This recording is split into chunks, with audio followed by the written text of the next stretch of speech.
approach! Seems you were right.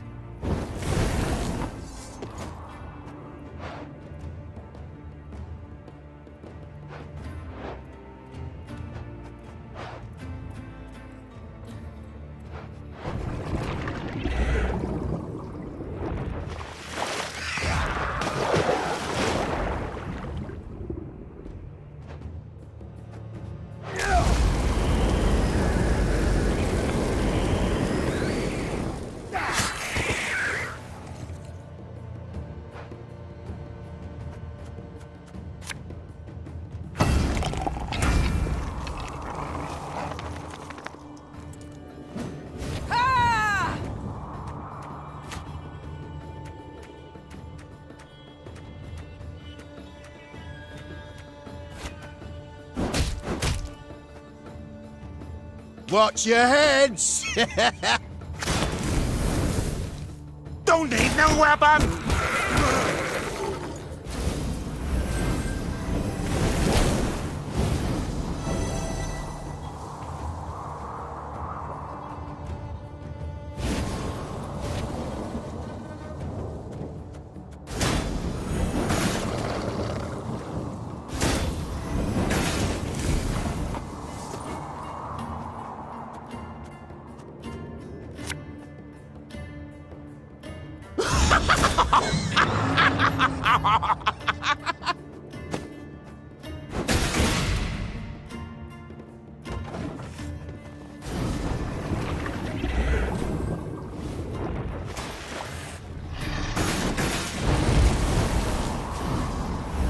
I feel a strong magic here, my lady.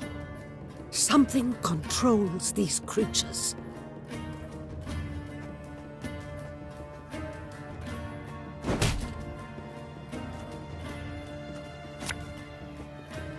Catch!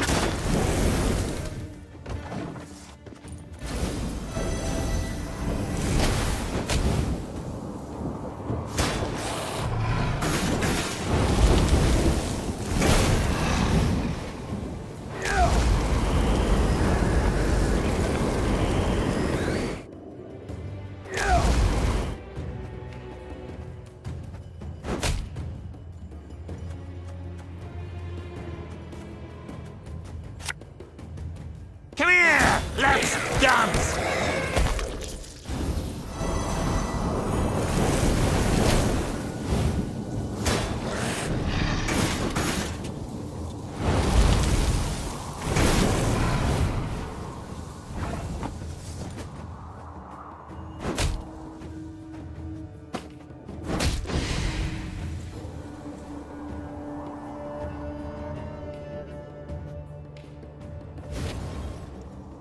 Water is the poison.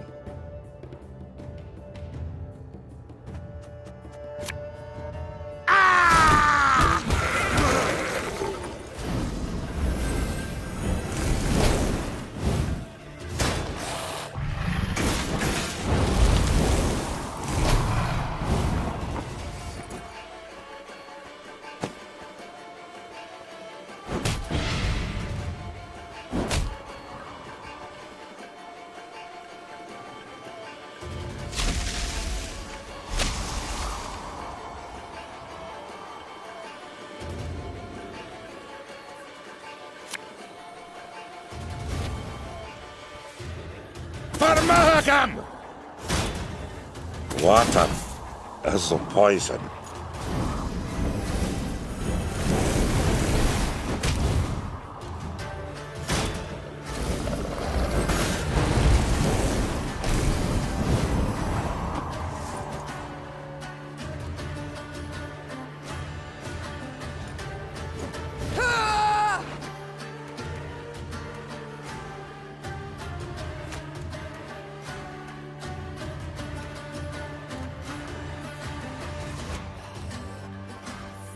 My disgrace ends here! It's not too late to walk away.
Alright, that's no problem.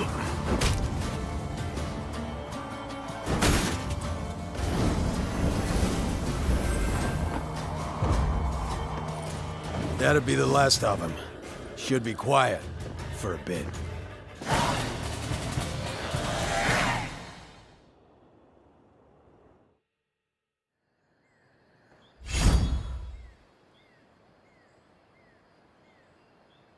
The Lyrians emerged victorious, due in no small part to the Witcher. Thanks for the help. Name's Ivo, Witcher, School of the Bear. So, a godless mutant. Ache, I shall do the talking. Meve, Queen of Lyria and Rivia. Well, well. Didn't expect to see anyone out here. And certainly not a queen with an army in tow. We're not here by choice. I bet not. No one plans to pass through Isgith. And you? What's brought you here? A contract, perchance? That's right. Hunting a monster. I know your services to be rather dear. Who could afford a witcher's bounty in these wretched swamps? Nilfgaardians. Blast, of course. Preparing the land for settlement. Cull the monsters, drain the swamp, then bring in slaves. Doubtless from the north. Maybe. I got paid in advance. I didn't see the need to ask any questions. But did you have to take the coin? Don't you see what they're doing? Forgive me, your majesty, but seems to me you're confusing witchers with knights errant. We don't fight oppression, right wrongs, or avenge orphans. We slay monsters for coin. And it don't matter whose head's on the front or whose coffers it's from. As I said, your majesty, selfish mercenaries devoid of emotion. No empathy, no justice, no code. Interested only in gold. Downright evil to demand pay for the work you do. This beast you're out to slay, what is it? Hang on. You mean to tell me you've led your force into Isgith and don't even know what lives here? I believe I was clear. We're not here by choice. Yeah, but now that you are here, it'll take a minor miracle to get you out. Isgith swamps, realm of a truly dangerous being. Elves call it Thronebreaker, the Bloody Mistress. Over generations, locals twisted the name until it became Guernicora. Indeed. I've heard it. So you've also probably seen her beloved fruit, leeches and ticks. You'd all be wise to stay away from them. This Guernicora, what is she exactly? Depends who you ask. Elves saw a fallen goddess in her. Never managed to cut her down while they lived here, but they did stem her growth, kept her from growing stronger. As for the local humans, spirit of a cursed princess, that's their take. Deep belief, actually. Care to elaborate? Stories that she was riding north to marry a Temerian duke. Whole retinue and caravan got lost, wagons got stuck, everybody drowned in the bog. Quicksand got him, that sort of thing. Guernicora grabbed a root before the quagmire swallowed her whole. Hollered for hours, but there wasn't a soul around to hear her. Leeches, hundreds covered her, settled in for a royal feast, sucked her dry, drained her to pretty much the last drop. Fear and revulsion so completely overcame her spirit, she couldn't pass into the afterlife. So she came back, revived by Isgith's magic. Ugh. A chilling tale. Yeah, except made up, probably. Don't believe the elven legends either. Guernicora's a monster, plain and simple. Extremely dangerous, sure, but just a monster. Legends oft contain a grain of truth, your grace. Particularly those that end in tragedy. The leeches and ticks, you called them her fruit. It's kinda complicated. We've time enough. Guernicora's a little like a vampire. They're kindred creatures. Except, instead of feasting on the blood of others, she feeds them her own. I'm not certain I understand. They're parasites, right? She puts them on her body, feeds them her own blood. Then hangs them on shrubs and trees. Ugh. To what end? To other monsters, they're delicacies. Sweet, juicy, full of Guernicora's blood. Irresistible. Any beast that tastes that loses its mind, turns into Guernicora's slave. So, if your paths cross and push comes to shove, she's not gonna be alone. Find yourself fighting the whole damn swamp.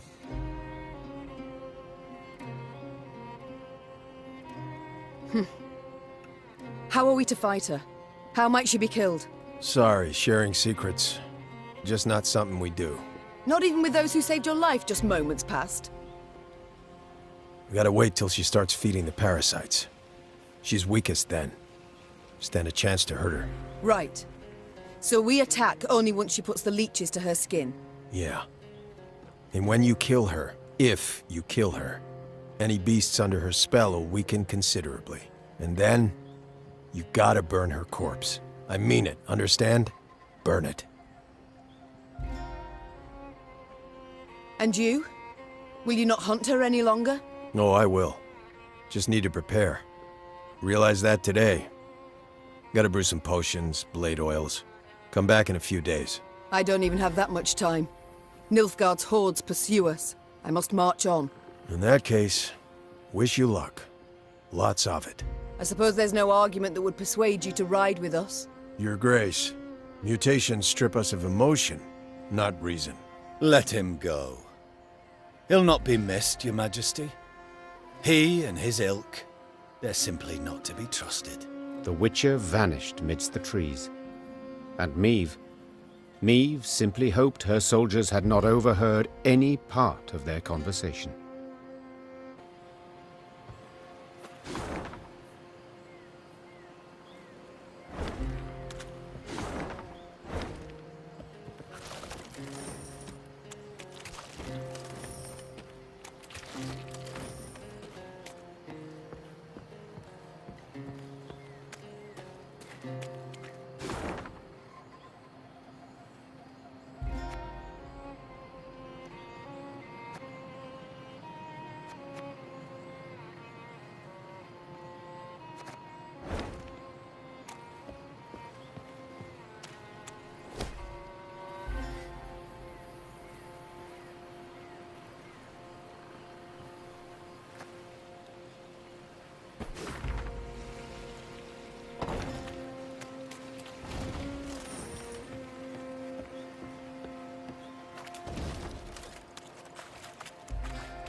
Caldwell had summoned Nilfgaardian support.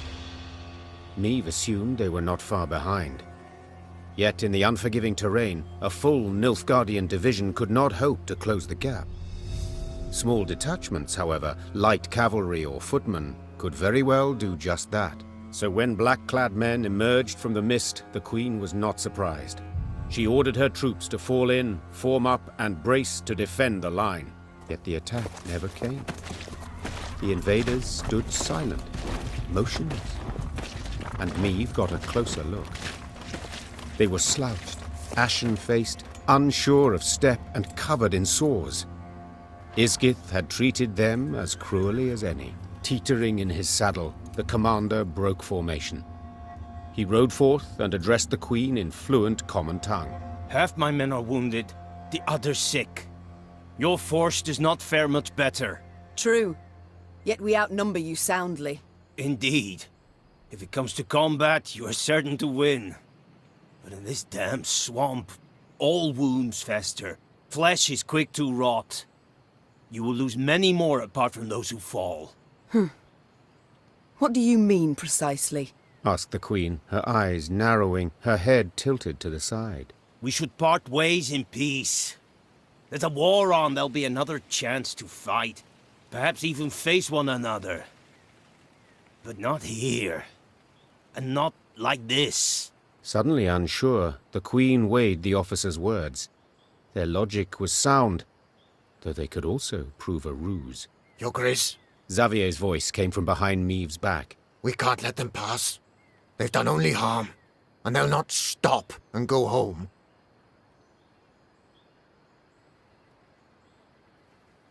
So be it. I accept. Meve answered after thinking a while. We shall cross swords some other day. beneath a clear sky, on solid ground. I will hold you to your word, Majesty, replied the Nilfgaardian, then raised his arm in salute. The retreating Imperials marched past the Lyrians. Along the slim path, their shoulders nearly touched. Meve soldiers glared from beneath their brows, their eyes locked on the foe till the last vanished in the woods. Then, collectively, they let out a sigh of relief.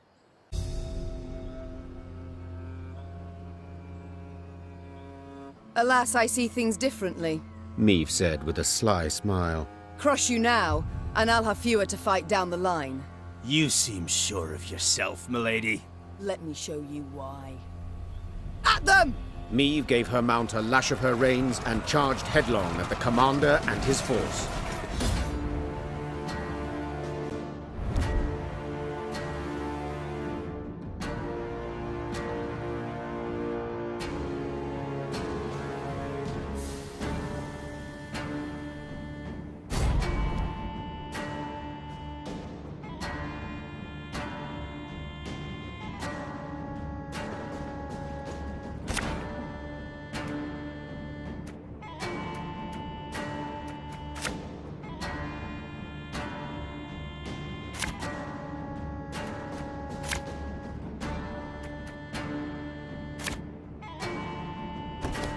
We will not surrender without a fight!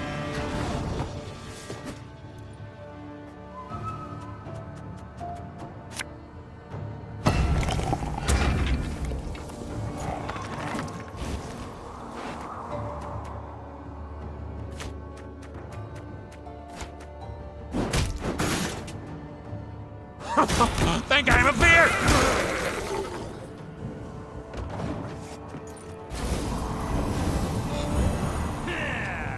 Order!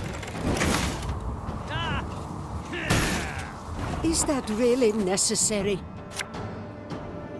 This could hurt.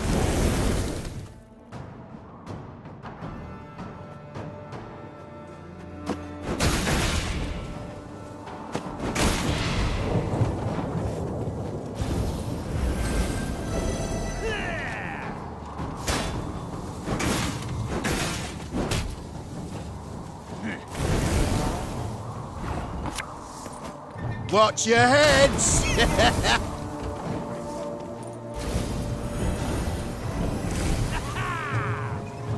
Life is mine now.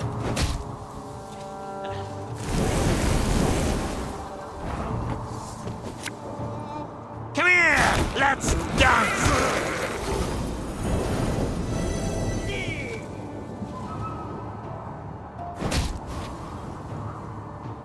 Praise be to the great sun!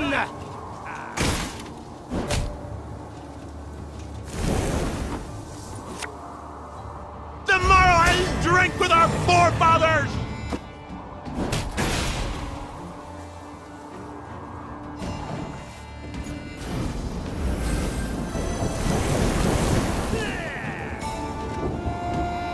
Notice! All roads lead to Nilfgaard.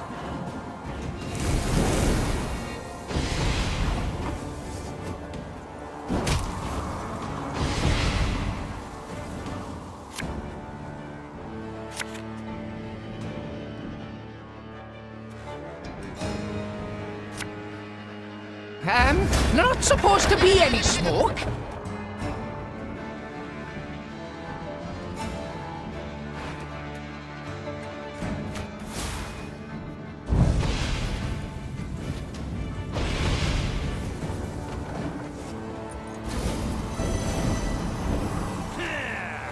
Wise choice.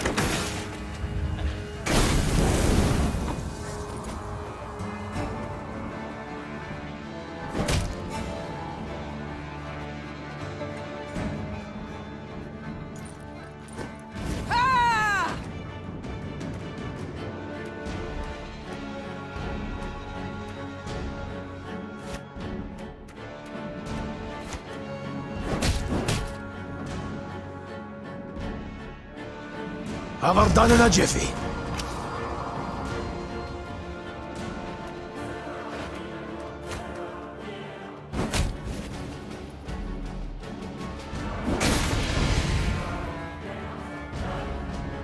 Water is the poison. For Mahagam! Everything all right? Water is the poison.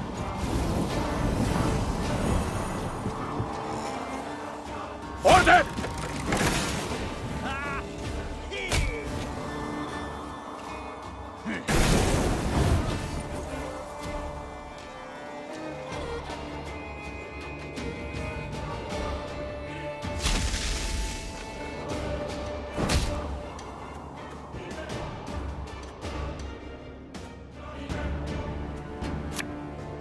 For Demavend!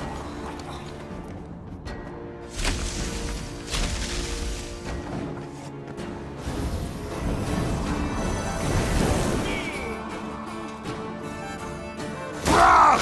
Scheiß! In train!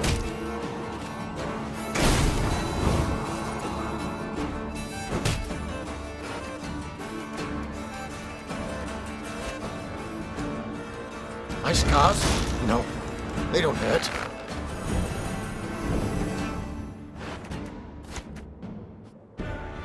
Make love, not war.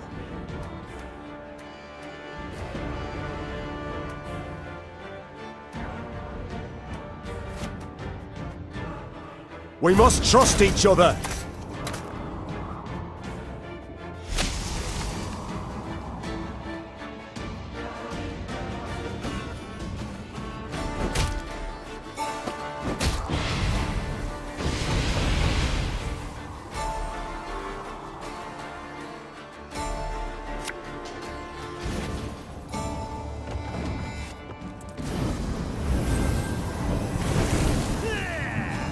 Off to the front yet again.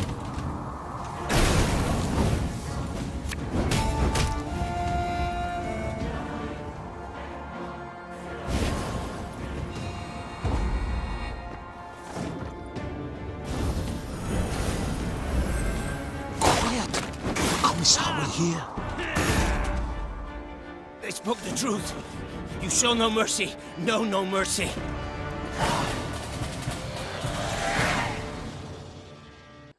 Amidst the fog and dense, gnarled forest, the battle ran its course. When the last sounds of fighting had died down, Meve was not sure who'd prevailed. Then soldiers came forth, fatigued and hurt, with smiles on their lips. She saw they were hers, and only then knew victory was hers as well. But this was no time to celebrate. She let everyone rest, then gave the order to resume the march. A great Nilfgaardian force pursued them. This most recent delay had allowed it to draw nearer.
This could hurt.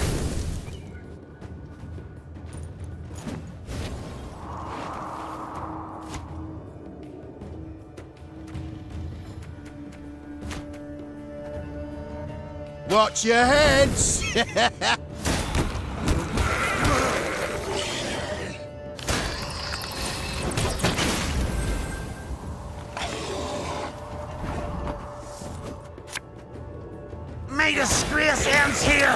time I wiped it away!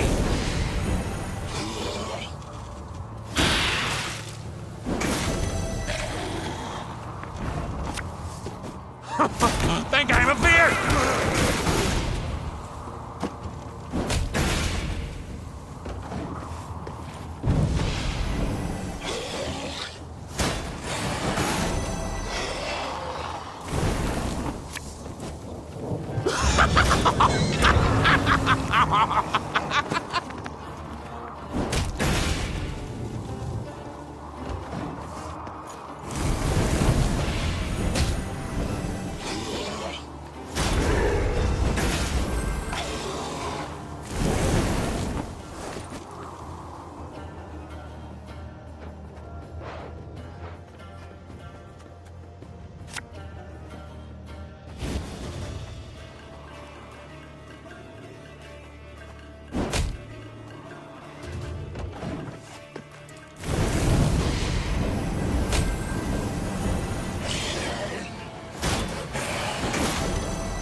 I think you'll really like this one.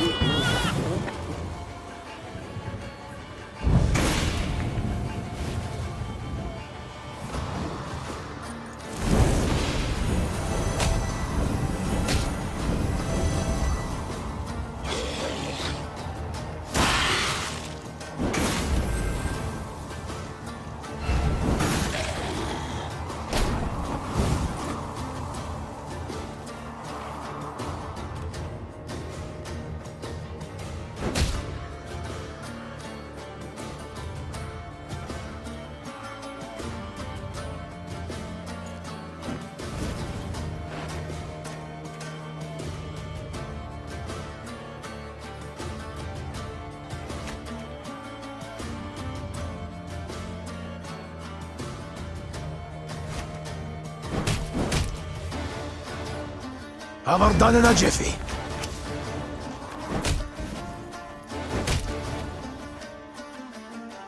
Feel any burning? See a local healer or wise woman.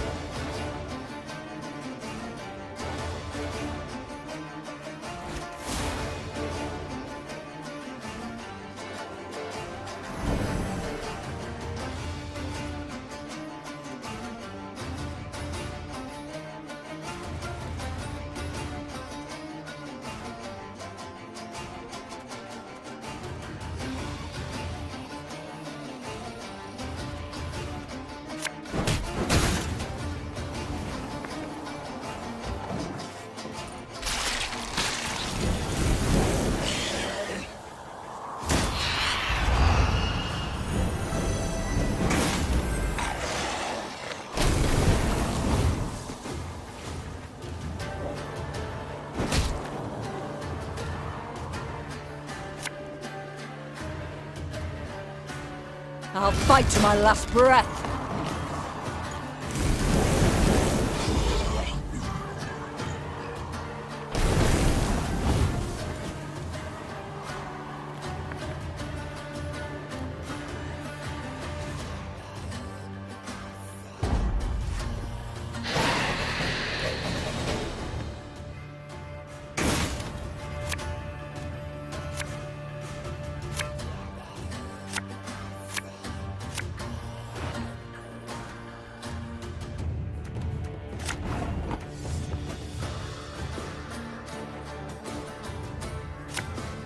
Everything all right?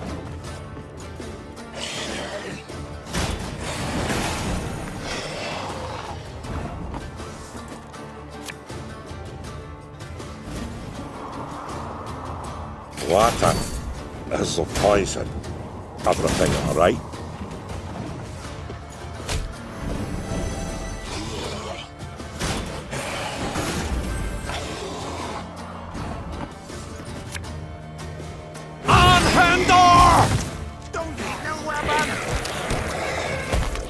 Wanna know how I got my scar?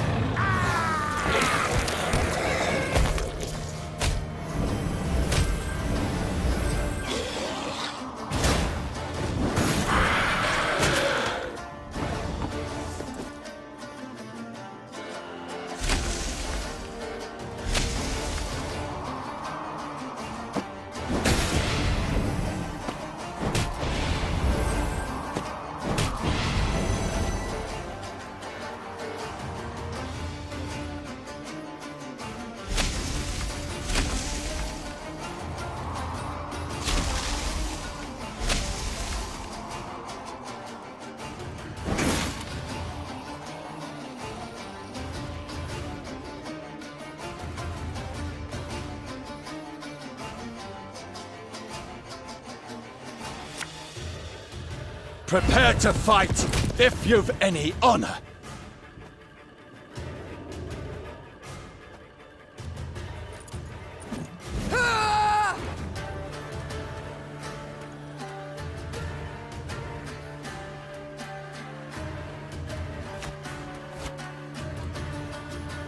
Catch!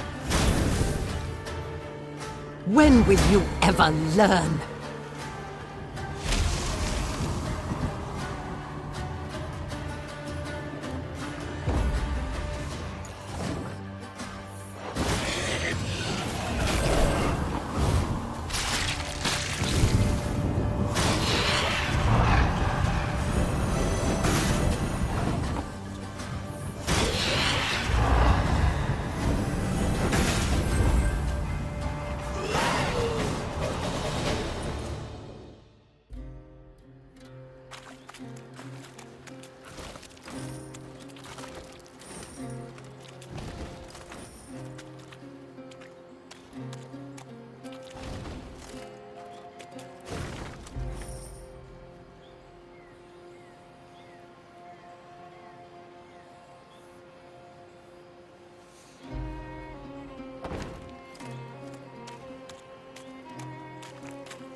The Lyrian force had reached the very heart of Isgith.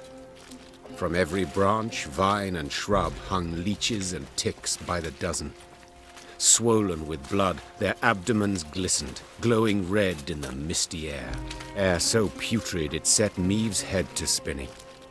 She paused at a moss-covered boulder, pressed her flushed forehead against its cool surface. Her soldiers passed by, pallid, filthy, drained. She wished to say something, lift their spirits. But instead a cough rattled her breast. Suddenly, splashes all around Maeve in the water, as if a rain of fist-sized drops had begun to fall. The Queen lifted her heavy gaze. Seemingly on command, ticks and leeches dropped into the warm, soupy waters, then clumsily wriggled off toward a dead alder grove. Maeve knew at once what skulked behind the trees. Gurnikora, Isgith's mistress, Isgith's queen. Weapons at the ready! The queen roared. Close ranks! The Lyrians quickly converged, formed a wall of shields, and crouched behind them. Terrified, they stared as a multitude of eyes flashed open midst the branches, while revolting, muck-covered beasts rose from the gurgling waters around. Maeve silently uttered a prayer. Hail Melitele, great mother, maiden and crone, ever have us in your care.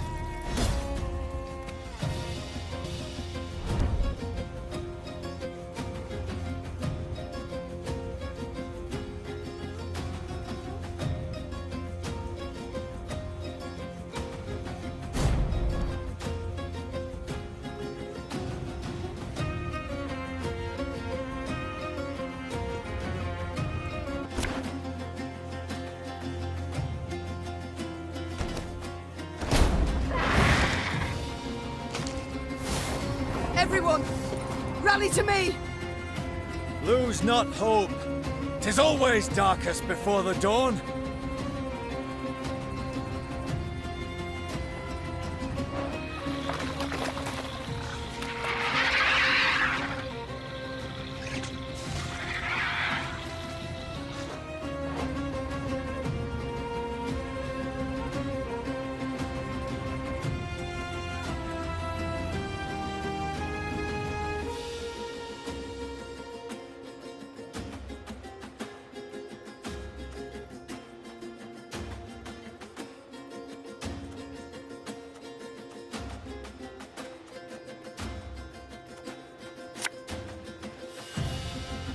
Come here! Let's dance! Majesty! These parasites! They feed on her blood!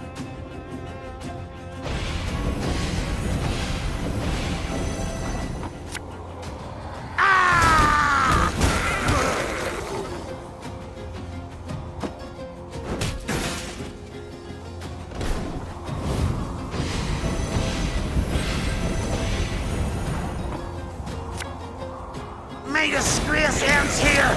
Time I wiped it away!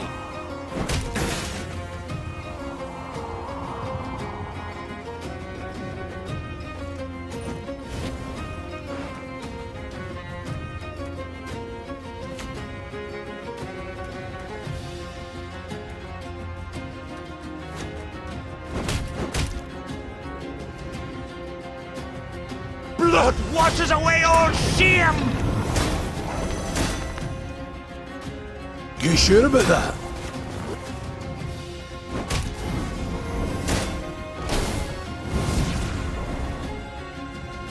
How quickly the scales tip.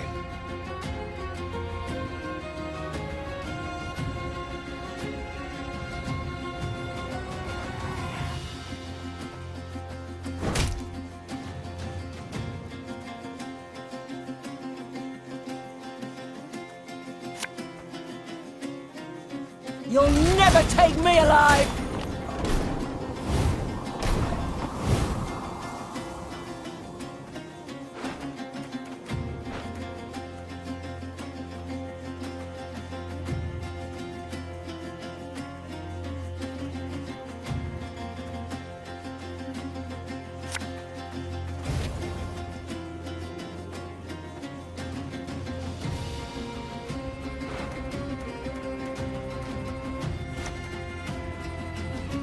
My pain serves a purpose.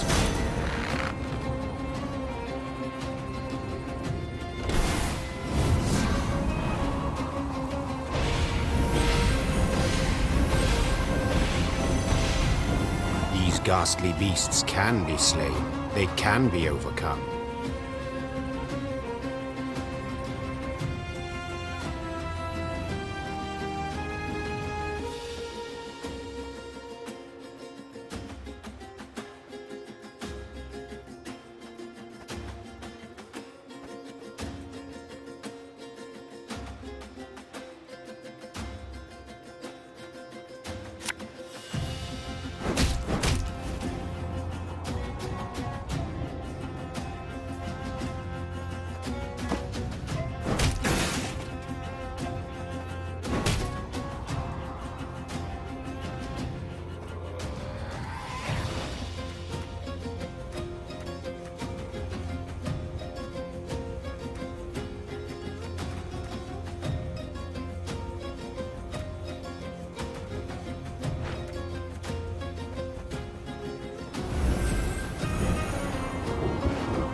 The unworthy shall be punished.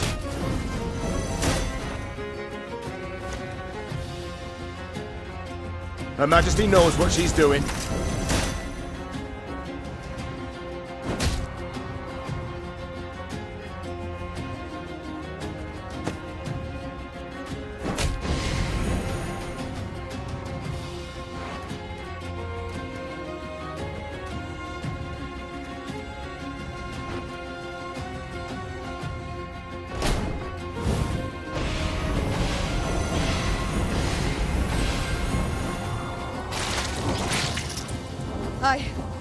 I believe it's dead.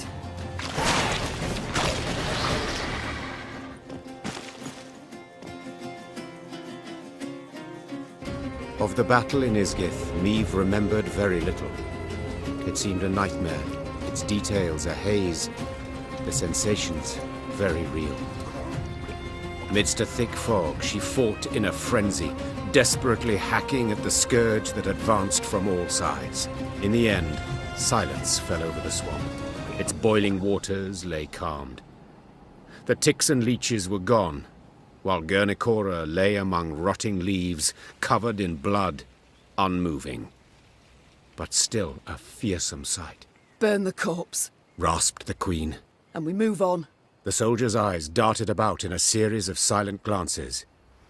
It took Meve a moment to realize the difficulty. They still feared it. Though the monster's lifeless body lay on the ground, they dared not go near. Were she to repeat the order, they would carry it out. Yet she did not wish to force that on them.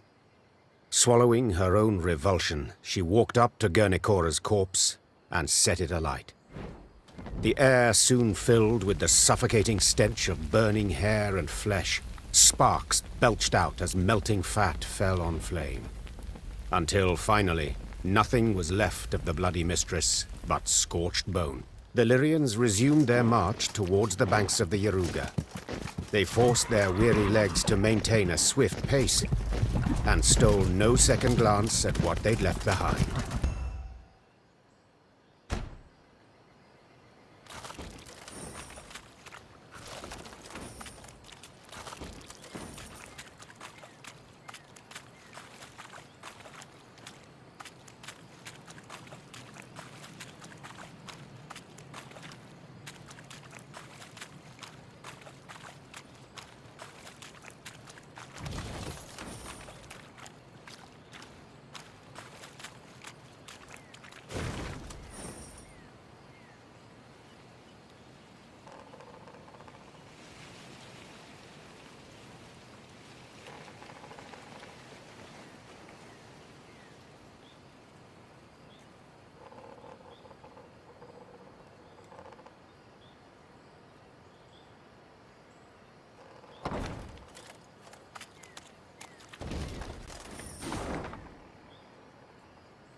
One day, the quartermaster approached with news to report. Alas, bad news. Your Grace, our food stocks have near run out. And about villages, folk have naught to spare, not even to trade. The Queen dispatched small groups of scouts. They were to scour the countryside for hunting camps, beekeepers, charcoal burners, any souls willing to trade food for coin or goods. The first scouts came back around dusk. The last 3 detachments returned not at all. At first, Meave suspected they'd fallen prey to monsters, the beastly or Nilfgaardian kind. Later, she learned the men had left naught of their belongings behind. She'd been soft-hearted toward deserters. This lot decided they, too, would give it a try. That night, Meave lay still but sleepless. Beneath thin covers, she was cold, hungry, irate.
Towering alders grow thick in Isgith, their crowns weaving an expansive canopy that obscures the sky. Any sunbeams to slip through this twisted thicket scatter in the milky mist below. Thus the marsh abides in a state of perpetual twilight, wherein a sense of time and direction are easily lost. As the force moved along, a glow appeared in the trees.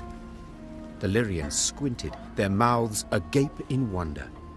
An orb hung over the water, pulsating, humming. It circled the soldiers, darted off a distance, then hovered as if waiting. A will-o'-the-wisp, that is, whispered one of the footmen. Believe it's keen to show us something. All lure us into a trap, said Meave. Stay away, leave it be. That's an order.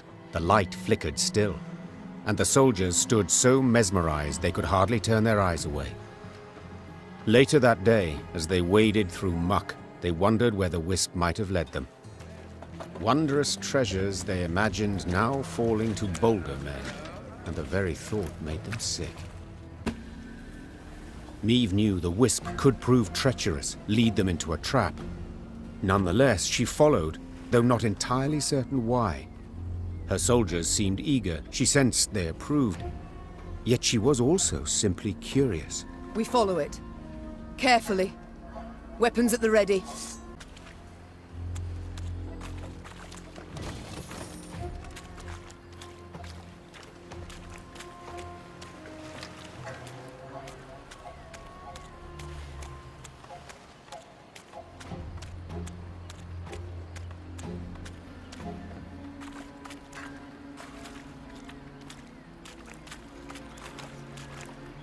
As the wisp led the Lyrians down a narrow, winding path, Meve surveyed her surroundings warily. Beads of sweat emerged upon her brow. But her fears, in the end, proved unfounded, for at the path's end, the troops found what appeared to be a caravan's remains. Its wagons, rot-eaten, half-buried in the bog, had sat there for decades, perhaps longer. Despite this, gilded panels and scraps of silver-threaded fabric showed they'd once been rather ornate. Inside the wagons, the soldiers discovered many steel crates. Rust-covered but intact, they contained truly dazzling treasures. Sacks bulging with gold coin, pearl-encrusted goblets, exotic velvets and silks in beads. Blimey, the sheer amount. And here of all places. A footman muttered under his breath. Meve quickly pieced it all together. She too had once ridden in such a caravan, splendid and laden with gold, when she'd left her home to marry. The rest of the story was not difficult to divine. This was a maiden's dowry. She and her retinue lost their way. Isgith proved their grave, unbeknownst to any other. The wisp circled Meve's party, blinked several times, then faded into thin air. The troops resumed their march, and all seemed in order.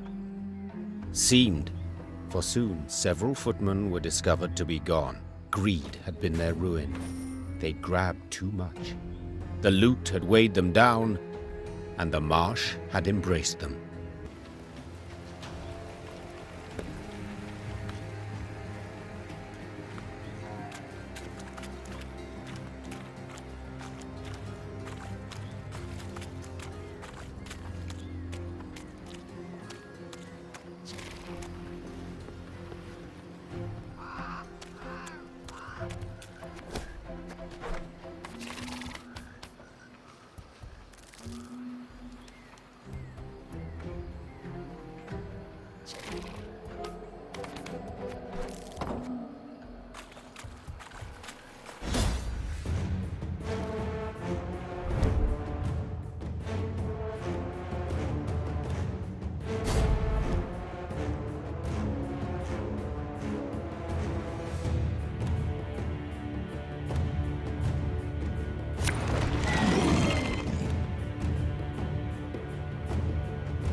Think I'm a beer?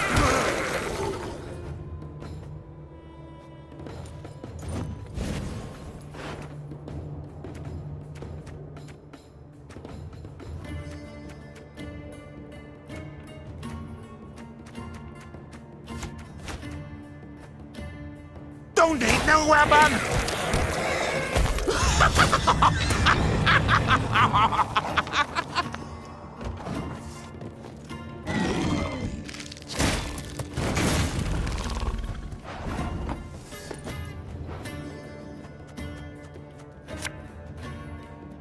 Come here! Let's dance!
Oh, could murder a pint.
For Mahagam!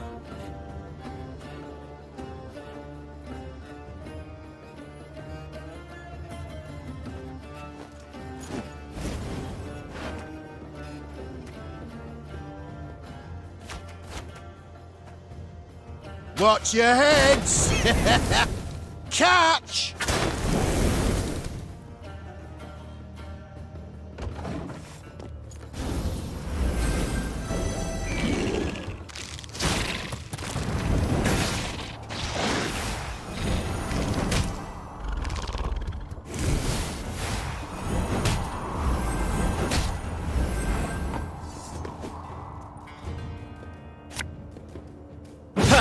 Ludicrous! Give me some of that! Wanna know why I got my scar? Think I'm afeard?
What?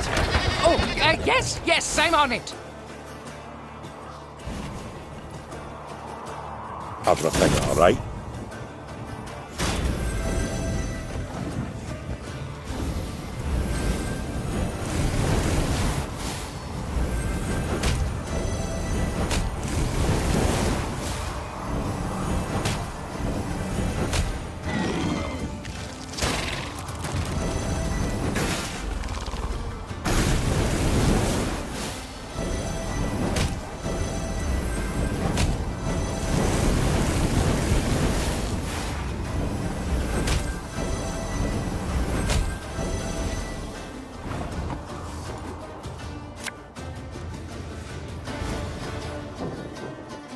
Water is the poison. Everything all right?